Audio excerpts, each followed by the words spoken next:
Vamos ver agora algumas aplicações da equação de Schrödinger. A primeira, que é a chamada partícula livre.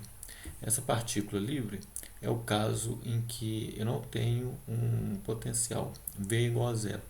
Nesse caso, a equação de Schrödinger independente do tempo, ela fica escrita como um primeiro termo, que é a derivada segunda de πc, é igual a EPc.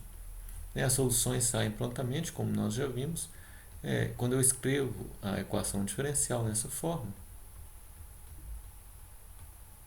na qual eu defini o meu K2 como sendo 2me sobre h barra 2. Notem que daqui para cá o que eu fiz foi passar o e para o lado esquerdo, apareceu como menos e, porém eu multipliquei por menos 2m sobre h barra 2. Então eu fiquei com mais 2me sobre h barra 2, eu chamei isso de K2. Como eu tenho derivada segunda proporcional à primeira derivada, isso me sugere aquela solução exponencial. Substituindo na equação, isso me fornece quem que deve ser o A, porque fica 2 mais K2 é igual a zero. Logo, A vai ser mais ou menos IK. Substituindo agora de volta, eu vejo que a minha solução geral é escrita como a soma de A elevado a IKX com B elevado a menos IKX. Cada termo correspondendo a um possível A que saiu daqui. Ora, aqui isso é uma onda que se propaga para a direita e esse termo corresponde a uma propagação para a esquerda. Né? Eu tenho a parte dependente do tempo ainda, que é o E elevado a menos I ET sobre H barra, que eu posso escrever como E elevado a menos I ômega T, chamando o ômega de E sobre H barra. Então, a parte espacial vezes a parte temporal forma o que a gente chama uma onda plana. O sinal positivo no IK significa uma propagação para a direita, o sinal negativo uma propagação para a esquerda. E quem é a energia da onda? A energia é escrita diretamente em termos de K por meio dessa relação que nós usamos para definir o K. A energia da onda plana, então, é H barra 2, K2 sobre 2m. É apenas um termo cinético, né? Como a gente pode ver aqui, isso, né, o K é 2π sobre lambda, então isso aqui imediatamente vira o meu P2 sobre 2m, porque eu fico com 2π ao quadrado, que cancela o 2π ao quadrado que eu tenho dentro do h barra 2, sobre lambda 2. H2 sobre lambda 2 é P2, eu fico com P2 sobre 2m. Toda a minha energia cinética é escrita como h barra 2 K2 sobre 2m. Tá? Então essa é a solução tipo onda plana, partícula livre. Né? É uma onda que se propaga para a direita ou então uma onda que se propaga para a esquerda. Solução geral, uma combinação linear dessas duas soluções e a energia dada por h barra 2 K2 sobre 2m. Vamos para o próximo problema agora, que é o problema do potencial degrau. A gente vai distinguir dois casos. Né? O potencial degrau é definido assim, olha, ele tem um V igual a zero aqui e aqui um V igual a V0. Nesse ponto em que passa de 0 para V0, eu vou chamar de x igual a zero, colocando minha origem do sistema do eixo x aqui. Tá? Eu vou considerar dois casos. O primeiro é energia maior que V0. Né? Como se fosse isso aqui uma escala de energia. A energia vai ser maior que V0. Poderia considerar também o caso aqui embaixo, em que a energia fosse menor que V0. O que a gente espera classicamente? Se a energia for menor que V0, este aqui é um ponto de retorno para o movimento. A partícula vem, ela encontra uma região em que a energia potencial é acima da energia dela, logo esse ponto marca o início de uma região classicamente proibida. A partícula tem que voltar. Por outro lado, se a energia é maior que V0, a partícula passa. Né? Aqui é como se eu estivesse jogando uma bola numa parede, ela volta. Aqui jogando em cima da parede, né? Ela passa. Então aqui eu tenho a total transmissão da partícula clássica, né? Sem nenhuma reflexão. A pergunta é, do ponto de vista quântico, o que vai acontecer nas duas soluções? Tá? Para fazer isso, a gente distingue os dois casos. Primeiro, o E é maior que V0, e eu resolvo a equação de Schrödinger, lembrando que eu tenho agora duas regiões. Então eu vou encontrar duas soluções, uma para x menor que zero, outra para x maior que zero. E eu vou ter que impor a continuidade de psi, dψ, dx em x igual a zero para casar essas duas soluções e obter uma solução única para o meu problema.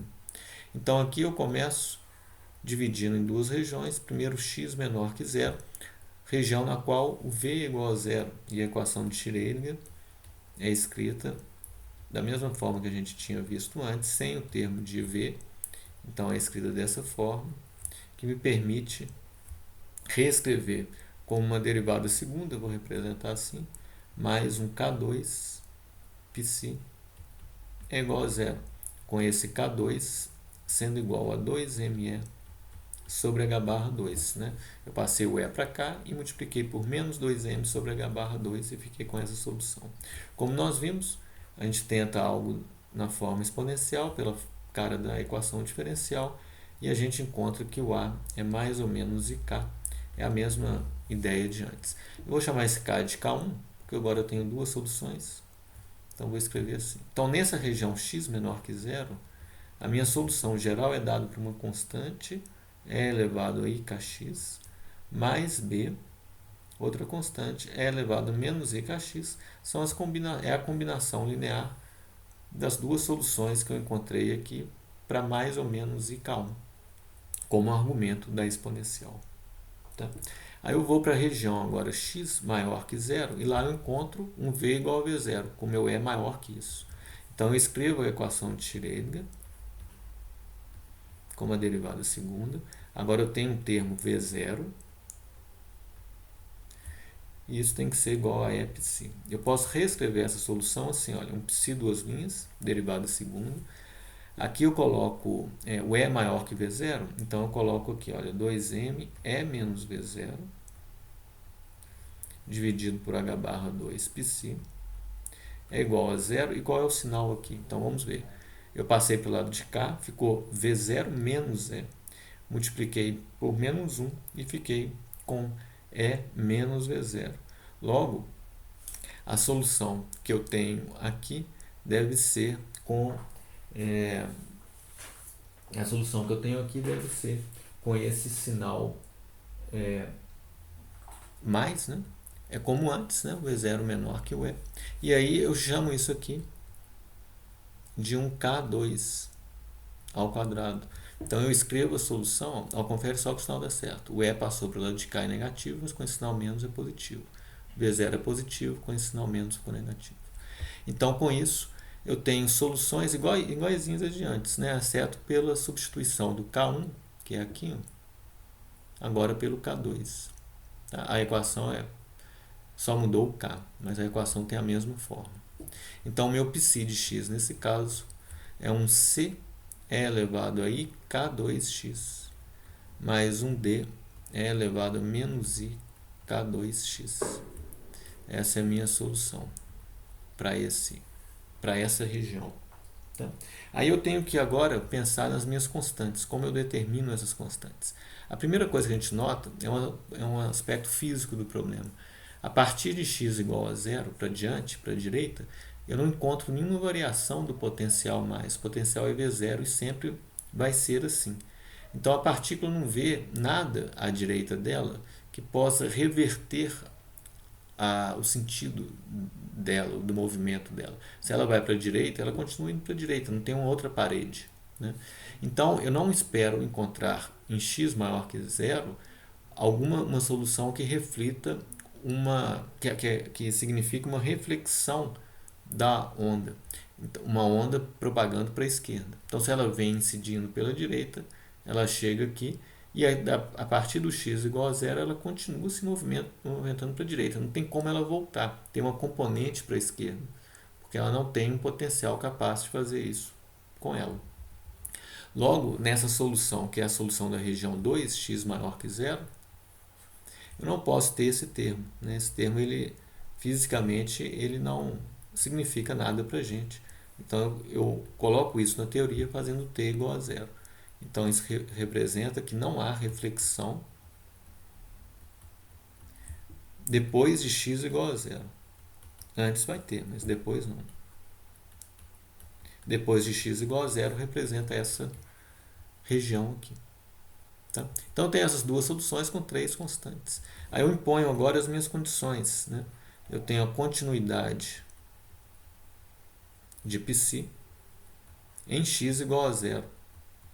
Ora, em x igual a zero, a continuidade significa que o π1 tem que ser igual ao π2 em x igual a zero. Então, se eu ponho x igual a zero aqui, esse π é a mais b, porque o argumento da exponencial é zero, e eu vou ter e elevado a zero igual a 1. Então, eu vou ter a mais b como 1 π, e o outro π, colocando x igual a zero, é c.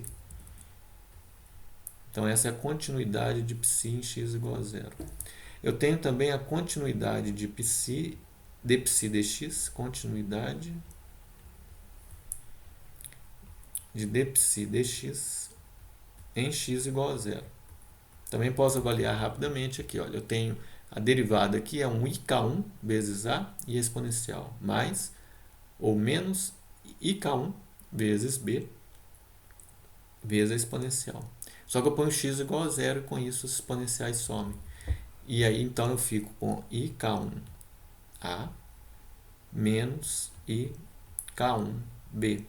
Essa é a derivada de dψ dx no lado esquerdo.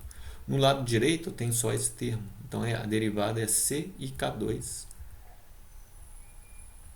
vezes a exponencial. Quando eu ponho x igual a zero, ela some. Então, essa equação aqui, ela pode ser reescrita como um k1a menos b é igual a um K2 vezes C. É a outra equação que eu tenho. Tá? Então, trocando em miúdos, né, essas duas equações que eu acabei de escrever, elas podem ser reescritas assim. Ó. A mais B igual a C, A menos B, passando para cá, K2 sobre K1 vezes C. Aí eu trabalho com essas duas para colocar tudo em função de A, por exemplo. Né? Então, se eu somo essas duas equações, eu tenho que o A é C sobre 2. Somando as duas, o P some, fica 2A, eu passo o 2 para baixo. Fico com C sobre 2, que multiplica 1 mais K2 sobre K1. Ou, colocando C em função de A, isso é C 2K1 dividido por K1 mais K2 vezes A. Da mesma forma, subtraindo as duas equações, eu sumo com A e fico com 2B. Então, isso me dá que o B é C sobre 2, K1 menos K2 dividido por K1. Trocando o C pelo A, eu tenho B em termos de A. Então, eu coloco que o B é K1 menos K2 dividido por K1 mais K2 vezes A. Então, assim eu determino as minhas constantes. Né? O que a gente faz com essas constantes? É o que a gente vai ver em seguida. Né? Eu posso interpretar essas soluções obtendo algum comportamento físico através da determinação dos chamados coeficientes de reflexão e transmissão, que eu vou definir a partir desses coeficientes na sequência. Então, continuando, nós temos aqui os coeficientes de expansão agora determinados em termos de A, e o que a gente vai fazer com isso é interpretar as soluções em termos dos coeficientes de reflexão,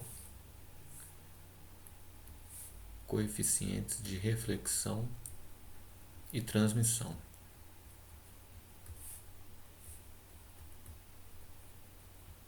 Primeiro vamos defini-los e depois a gente determina para esse caso específico.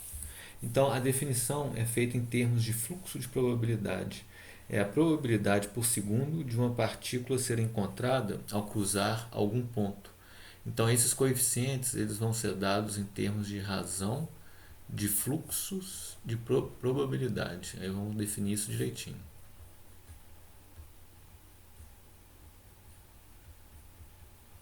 É uma probabilidade por unidade de tempo. Então, como que a gente constrói isso? Né? Para o coeficiente de reflexão, chamado de R, eu vou colocar só a figura aqui para lembrar o que a gente tem. Olha, eu tenho uma onda fino e um coeficiente de expansão associado com esse termo, que eu chamei de A. Uma onda voltando, um coeficiente que eu chamei de B. E uma onda indo, sendo transmitida, com um coeficiente que eu chamei de C. A, B e C são esses coeficientes aqui. Uma onda indo, voltando, na região x menor que zero, e uma onda sendo transmitida em x maior que zero. Então, a probabilidade é associado à reflexão, ela tem a ver com B asterisco B, que é um psi asterisco psi relativo à onda que está voltando. E a onda que está indo é um A asterisco A. Então, é uma razão de probabilidades aqui. Né? Porém, eu tenho um fluxo de probabilidade, a razão é do fluxo. Então, eu multiplico aqui pela velocidade nessa região e essa probabilidade A asterisco A é pesada também pela velocidade naquela região, que vem a ser a mesma, V1, porque tudo aqui está na mesma região x menor que zero. Então é como se eu estivesse fazendo uma probabilidade associada à onda que está voltando, pesada pela distância por unidade de tempo que ela está percorrendo naquela região. Eu divido isso por uma probabilidade associada à onda que está indo, pesada por uma distância por unidade de tempo que ela percorre ali naquela região, que como sendo a mesma região, é V1 e V1, e isso acaba sendo cortando aqui. Né? Então, considerando aqui os coeficientes que eu já tinha calculado, eu vejo que o B asterisco B vai ser isso aqui ao quadrado com A asterisco A. Aí, quando eu divido pelo A asterisco A, eu corto e fico só com isso aqui ao quadrado. Então, é K1 menos K2 dividido por K1 mais K2 ao quadrado. Esse é o coeficiente de reflexão. Para transmissão, a gente raciocina de forma análoga. Só que aí eu tenho um T que tem a ver com uma razão também de fluxo de probabilidade, mas dessa vez com a onda que está sendo transmitida, que está nessa região aqui 2, né, x maior que zero, e é um C. Então eu ponho um C asterisco C e a velocidade associada àquela região.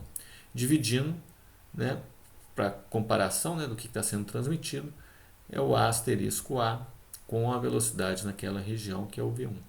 Tá? Então essa é a maneira da gente fazer a conta. Quem é o V2 e quem é o V1? O V2, né, é P2 sobre M, momento por massa.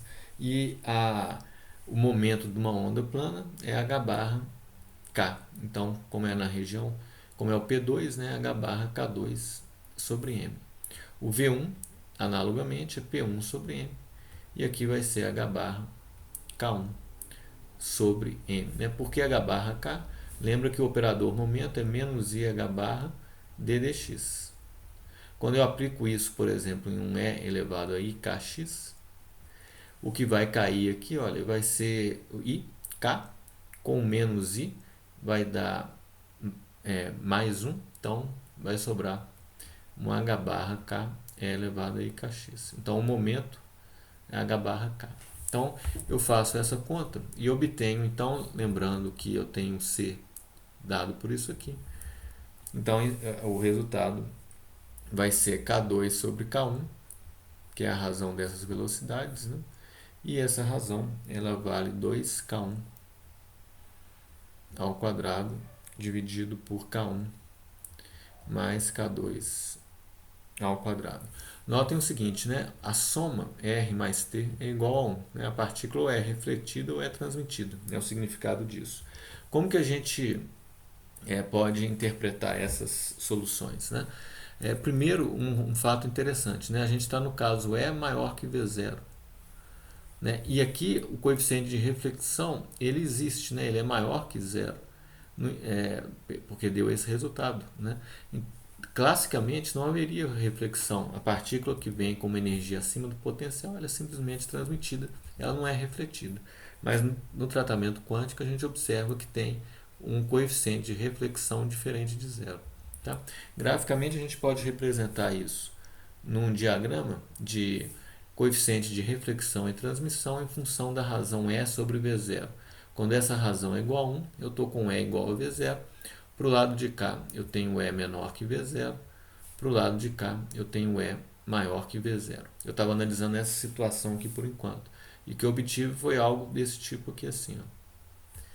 Aqui é uma assíntota, que vai ser 1. Observa que isso de fato funciona assim, porque quando a energia é muito maior que V0, eu praticamente vou ter só transmissão e não vou ter reflexão. A reflexão vai a 0, a transmissão vai a 1, mantendo R mais T igual a 1. A gente pode ver isso nas próprias expressões, né? Observa que o T é isso aqui. Quando a energia é muito grande, o que acontece? O K1 é 2me, K1 ao quadrado é 2me sobre H barra 2. O K2 é raiz de 2me, E menos V0, né, sobre H barra 2. Sobre H barra, né, o K2. Então, o que acontece é que no limite é muito maior que V0, esse K1 e K2 são aproximadamente iguais. Né, e isso aqui, então, tende a 1. Tá, é o que a gente está vendo aqui. Por outro lado, se o K1 tende a K2, nesse limite, o R vai a 0. E é o que a gente está vendo aqui também. A gente vai ver agora, daqui a pouquinho, né, nossa análise, o que acontece com E menor que V0. Eu vou só adiantar aqui que eu vou ter uma transmissão nula. Então, a transmissão faz isso aqui. Ó. Aqui sai um pouquinho, mas é uma curva que faz assim, como a gente já tinha visto. E para E menor que V0, ela é 0, a transmissão. E a reflexão, então, é 1. Então, vai ser algo assim.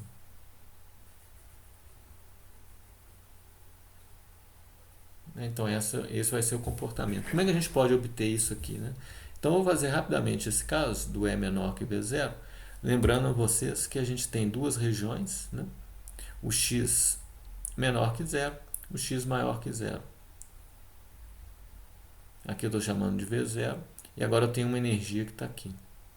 Então, olha, rapidamente a gente pode fazer isso. Olha, para x menor que 0, as minhas soluções ainda são as mesmas de antes. Eu estou nessa parte aqui. O E é maior que 0. Então, o psi vai ser um A é elevado a I K1x mais B é elevado a menos I K1x, como antes. Né? E esse K1 é a raiz de 2ME sobre H bar, como antes, né? Nada aconteceu de diferente. Agora aqui é muito importante a gente lembrar isso aqui, é a primeira vez que a gente está vendo essa situação. O que acontece em x maior que 0? É uma região classicamente proibida, e aí eu tenho que reescrever a equação de Schrödinger para isso. Então eu vou ter menos h barra 2 sobre 2m, derivada segunda do psi, mais o v0 psi, porque agora eu tenho um v0 aqui, é igual a um e psi. Como é que eu reescrevo essa equação? Olha, o V0 é maior que E. Então, eu vou reescrevê-la assim, como uma derivada segunda. Aqui eu vou multiplicar por 2m sobre h barra 2. E eu vou colocar aqui V0 menos E, porque o V0 é maior que E. Aqui eu vou sempre manter a coisa positiva. Psi é igual a 0. Qual é o sinal que aparece aqui? Isso é importante. Notem bem, eu passei o E para o lado de cá e ele está com sinal negativo. Né? Só que eu tenho que multiplicar por menos 1. Então, ele tem que ficar com sinal positivo. Então, eu tenho que pôr o sinal menos aqui. Menos com menos, mais. O V0 é positivo, mas quando eu multiplico por menos 1, ele é negativo. E, de fato, menos está aqui para fazer isso. Então, essa é a minha equação agora. Eu posso chamar isso de K2 ao quadrado e reescrever a equação dessa forma aqui. Ora, quais são as soluções daqui? Normalmente, como antes, né, eu tento uma solução na forma de uma exponencial. Quando eu substituo aqui, eu tenho A2 vezes a exponencial que eu vou cortar, menos K2 ao quadrado vezes a própria exponencial que eu corto, igual a 0. Notem que agora o A é mais ou menos K2, eu não tenho I. Logo, as minhas soluções aqui nessa região são dadas por A é elevado a K2x, vou chamar de C, é elevado a K2x, mais D é elevado a menos K2x. Olha que interessante essa solução. São soluções exponenciais, crescentes e decrescentes. O x pode ir para infinito. Quando o x vai para infinito, esse termo explode. Então, esse termo não pode existir. Eu tenho que colocar c igual a 0, porque ele não pode fazer meu psi divergir. E o x pode ir para infinito. Eu só posso ter esse termo aqui. Então, nessa região, o meu psi é uma constante, é elevado a menos K2x. Essa é a minha solução. Tá? Então, isso representa, no meu problema, um decaimento exponencial. Antes eu tenho uma onda vindo, aí quando ela chega aqui, ela vai decair exponencialmente. Tá vendo? Ela não se propaga nessa região, é isso que está dizendo. Aqui eu tenho, olha, uma onda que se propaga para a esquerda e para a direita. Então eu tenho algo que vem aqui e aqui, tem um coeficiente de reflexão. E aqui eu tenho uma atenuação exponencial da função de onda. Existe uma probabilidade da onda, da partícula ser encontrada na região classicamente proibida, mas essa probabilidade vai tendendo a zero, exponencialmente. Esse é o resultado. Como é que seria o coeficiente de reflexão nesse caso? A velocidade numa região dividido pela velocidade na outra. Eu ponho aqui um B, asterisco B, dividido por um A, asterisco A, como antes. Tá? Vou deixar como exercício vocês mostrarem aqui que nesse caso isso aqui é igual a 1. Quer dizer, quando eu acho essas constantes, né, impondo as minhas condições de continuidade de psi e continuidade de psi dx, que me levam aos resultados A mais B igual a D. Ó, x igual a 0, x igual a 0, A mais B. X igual a 0, psi igual a D. Então é isso. Derivada, como é que fica? K1 vezes I menos IK1 vezes B. Então eu vou ficar com K1 A menos B, porque o I já vou cortar. Ah, não, I eu vou deixar aqui. IK1 A menos B, está aqui. IK1 A menos B. E do lado de cá é a derivada dessa. A derivada dessa é 1 menos K2D. Então, eu tenho essas duas equações.